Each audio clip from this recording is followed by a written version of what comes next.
Hello दोस्तों, स्वागत है आपका अपने YouTube चैनल प्लेटफॉर्म बाई सत्यम श्रीवास्तव पे। और आज हम पढ़ने वाले हैं क्लास 10th का श्वसन तंत्र के बारे में, जो कक्षा 10 के सिलेबस में है और काफी इंपॉर्टेंट है बोर्ड के पर्पज से। तो आज हम इसके बारे में पढ़ने वाले हैं। देखिए, श्वसन तंत्र को इंग्लिश में कहते हैं रेस्पिरेशन सिस्टम। सिस्टम और रेस्पिरेशन, रेस्पिरेशन का मतलब होता है श्वसन। श्वसन तो आपको अच्छे से परिचित ही होंगे कि सांस का लेना और सांस का छोड़ना क्या कहलाता है, श्वसन कहलाता है। और अगर सिस्टम शब्द लग गया, इसका मतलब है कि उस प्रक्रिया में शामिल होने वाले सभी अंग, कौन कौन से अंग होते हैं, यानी कौन कौन से अंग से मिलकर यह एक तंत्र बना है, उसके बारे में पढ़ने वाले हैं। देखिए, होता क्या है कि रेस्पिरेशन में एक होता है सांस का लेना और दूसरा होता है सांस का छोड़ना। सांस को लेने को कहते हैं हम इनहेल, यानी सांस लेते हैं। इनहेल मतलब सांस का लेना और एक्सहेल मतलब सांस का छोड़ना। अब देखिए, इनहेल का मतलब है सांस का लेना, यानी इसको कहते हैं निश्वसन। क्या कहते हैं? निश्वसन। जबकि सांस छोड़ने को कहते हैं निश्वसन। देखिए, हिंदी में बिंदी का मतलब बहुत कुछ होता है। यहाँ पर निश्वसन है, जबकि यहाँ पर निश्वसन है। निश्वसन मतलब सांस को बाहर करना, जबकि निश्वसन का मतलब होता है सांस को अंदर लेना, यानी वायु को ग्रहण करना। देखिए, उसमें क्या होता है कि जब हम इंग्लिश वर्ड याद रखेंगे ज्यादा इजी होगा। इंस्पायरेशन, इन मतलब अंदर, एक्सपायरेशन यानी एक्स मतलब बाहर करना। इंस्पायरेशन में क्या होता है कि जब भी हम सांस लेते हैं, सांस लेने में क्या होता है कि पसलियां हमारी ऊपर की हो जाती हैं। जैसे हमने सांस लिया तो हमारी पसलियां क्या हुई, ऊपर की हो जाती हैं। जब पसलियां ऊपर की ओर जाती हैं तो हमारा जो डायाफ्राम होता है, ये वाला भाग, फेफड़े में जो डायाफ्राम का हिस्सा होता है, ये वाला भाग क्या होता है कि चपट जाता है, ऐसे हो जाता है। वैसे ऐसे होता है, लेकिन जब सांस लेते हैं तो ये ऐसे हो जाता है, चपट जाता है। जिसके कारण क्या होता है कि वक्ष गुहा का आयतन बढ़ जाता है। और जब वक्ष गुहा का आयतन बढ़ता है तो हमारे फेफड़े में वायु दाब में कमी आ जाती है। यानी जैसे हम सांस लिए, सांस लेने पे हमारी वक्षस्थल की पसलियां क्या होगी, ऊपर उठ गई। और जैसे ही पसलियां ऊपर उठती हैं तो डायाफ्राम क्या करता है कि हमारा डायाफ्राम नीचे की ओर चपट जाता है, कुछ ऐसे ही। और इसके बाद में क्या होता है कि जिसके कारण वक्ष गुहा का जो आयतन होता है वो बढ़ जाता है और फेफड़े में जो वायु का वायु दाब है, फेफड़े में जो वायु दाब होती है वो हमारी कम हो जाती है। लेकिन अगर निश्वसन की बात करें तो निश्वसन में जब कार्बन डाइऑक्साइड बाहर करते हैं, यानी सांस हम छोड़ते हैं, तो जब सांस छोड़ते हैं तो हमारा जो पसलियां होती हैं और जो डायाफ्राम होता है ये सामान्य स्थिति में आ जाता है, यानी नॉर्मल जैसे है इस टाइम वैसे ही रहती है। यानी उस प्रक्रिया में हमारी दोनों क्या होती है, पसलियां और डायाफ्राम सामान्य स्थिति में आ जाता है जब कार्बन डाइऑक्साइड को बाहर निकालते हैं। और दूसरा चीज ये कि जो फेफड़े में वायु दाब सांस लेने पे बड़ कम हो जा रही थी, वो निश्वसन यानी एक्सपायरेशन में क्या हो जाती है, वायु दाब फेफड़े में कम हो जाती है। अब बात करते हैं कि तंत्र में शामिल कौन कौन से अंग है। पहली बात करते हैं श्वसन मार्ग का। देखिए, श्वसन मार्ग क्या होता है? श्वसन मार्ग वह प्रक्रिया है जब हम वायु को ग्रहण करते हैं तो वायु जिस मार्ग से शरीर के अंदर प्रवेश करती है तो वह मार्ग हमारा श्वसन मार्ग कहलाता है। मार्ग का मतलब पता ही, रास्ता, यानी जिस रास्ते को हम फॉलो करते हैं वही हमारा मार्ग होता है। ऐसे ही सांस लेने में वायु जिस मार्ग का प्रयोग करती है वो हमारा श्वसन मार्ग होता है। इसमें शामिल अंग होते हैं 10। पहला होता है नासा छिद्र। पहला क्या होता है? नासा छिद्र। दूसरा होता है नासा कपाट। तीसरा ग्रसनी होता है और चौथा स्वर तंत्र होता है। पांचवा श्वसन नली, चौथा ब्रोंकाई, सातवां ब्रोंकाइटिस होती है, आठवां एलिवेली होती है, नवा ब्लड होता है और 10वां सेल होता है। इसमें 10 भाग शामिल होते हैं। 10 भाग, देखिए 10 के अलग अलग काम होते हैं। नासा छिद्र, ये जो हमारे नाक के जो होल दिख रहे हैं, छिद्र दिख रहे हैं, ये इसमें से हमने सांस लिया और सांस लेने के पश्चात वायु क्या होती है, जब हमने वायु ग्रहण किया, सांस लिया, तो ये नासा छिद्र की सहायता से लिया। ऐसा नहीं है कि हम, अगर कोई पूछे कि सांस कहां से, मनुष्य सांस कहां से लेता है, तो नासा नहीं, नाक नहीं, सांस श्वसन तो हमारा फेफड़े के द्वारा हो रहा है। लेकिन अगर अंग की बात है तो वो प्रोसेस होता है, मीडियम होता है जिसके द्वारा हम सांस को ले रहे होते हैं। अब जैसे नासा छिद्र की बात की तो हमने सांस ग्रहण किया, इसके बाद में ये होता है नासा कपाट। इसको, ये नासा कपाट होता है जहां पे ये चश्मे का ये होता है, ये जहां पे चश्मा बैठता है ऐसे, ये नासा कपाट होता है। नासा कपाट क्या होता है? अब देखिए, जब मैंने सांस लिया तो वायु में बहुत सारे महीन महीन छोटे छोटे कण होते हैं जो हमारी उस छिद्र की सहायता से नाक में जाते हैं। और नाक में जाने के पश्चात अगर वो सारे के अंदर चले जाए तो प्रॉब्लम क्रिएट करेंगे। इसीलिए नासा कपाट पे एक होता है म्यूकस। ये तरल पदार्थ होता है, चिपचिपा पदार्थ होता है, एकदम से सफेद कलर का, मतलब एकदम रंगहीन होता है, चिपचिपा पदार्थ होता है, जिसको म्यूकस कहते हैं और हिंदी में श्लेष्मा कहते हैं। तो श्लेष्मा में वो सारे कण क्या हो जाते हैं, चिपक जाते हैं। और कुछ समय पश्चात आप देखते होंगे कि नाक से कुछ गंदगी टाइप का निकालते हैं आप लोग, तो वो नासा कपाट में म्यूकस उपस्थित होता है। और उसके पश्चात आप सांस ग्रसनी में जाता है, ग्रास नली अलग होता है, ग्रसनी अलग होता है। ग्रसनी में जाता है, यहाँ पे होती है हलक जिसको बोलते हैं, जहां से दिखाई, अगर मुंह खोलो तो हलक दिखाई देता है, तो वो ग्रसनी बोलते हैं। उसके बाद में स्वर तंत्र, यहाँ से ये स्वर तंत्र होता है। अगर इसको दबा दिया जाए तो आवाज बदल जाती है, ये देखो, अगर इसको दबा, यानी ये स्वर तंत्र होता है ये हमारा।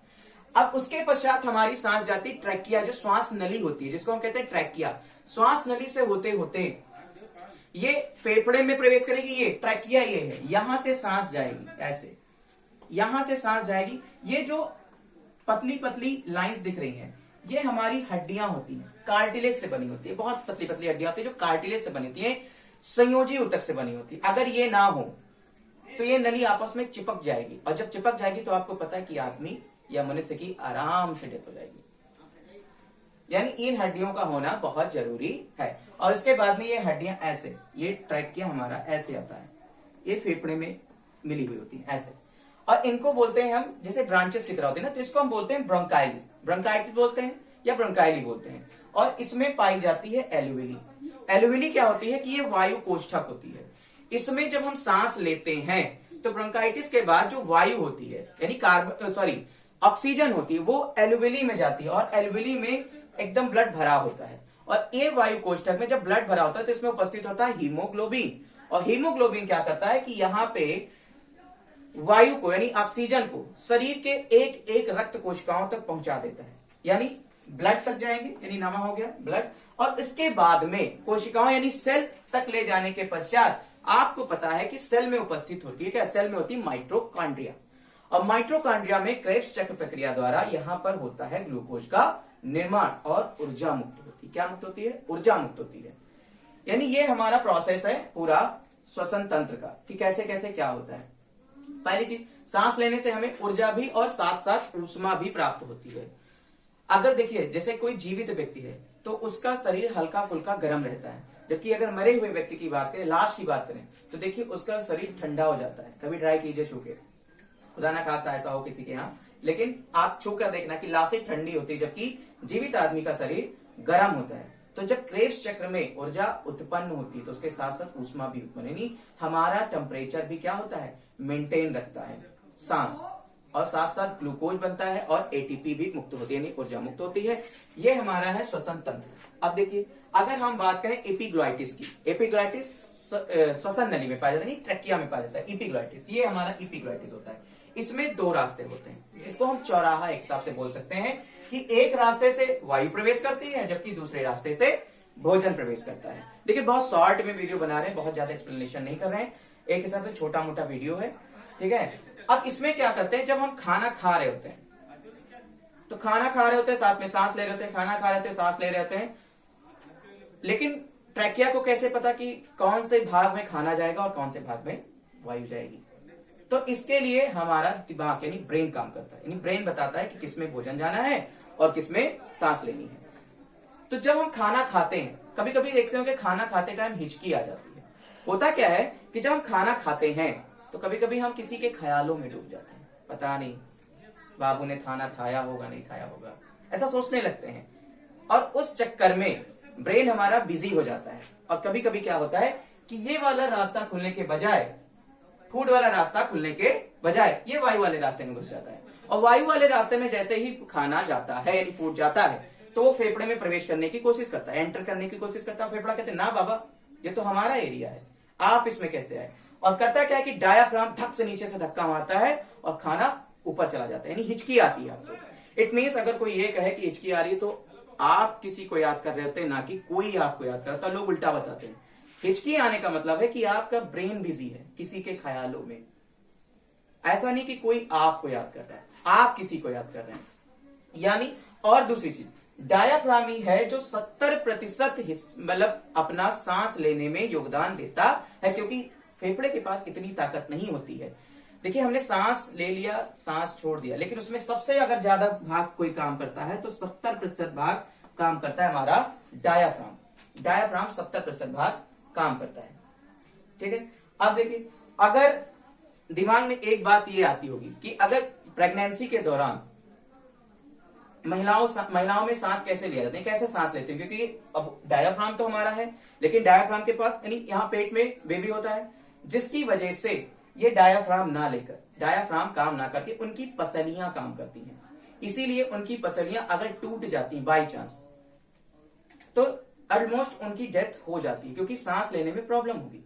या कभी कभी हम देखते हैं कि कोई छत से गिर गया या एक्सीडेंट हो गया किसी का, तो होता क्या है कि कहते हैं कि कुछ टूटा फूटा भी नहीं और बंदे की डेथ हो गई, इंसान की डेथ हो गई। इट मीन्स ये क्या होता है कि उनका डायाफ्राम टूट जाता है, हालांकि मांस का बना होता है, लेकिन क्या होता है, टूट जाता है, जिसकी वजह से भाई सारी ताकत तो डायाफ्राम लगा रहा है सांस लेने में, जिसकी वजह से उनको सांस लेने में प्रॉब्लम होने लगती है, दिक्कत होने लगती है और वो मर जाते हैं इसी वजह से। यानी सारा काम ज्यादातर 70 से 80% अगर कोई सांस लेने में पार्टिसिपेट करता है, यानी भाग काम करता है, तो वो होता है हमारे डायाफ्राम का।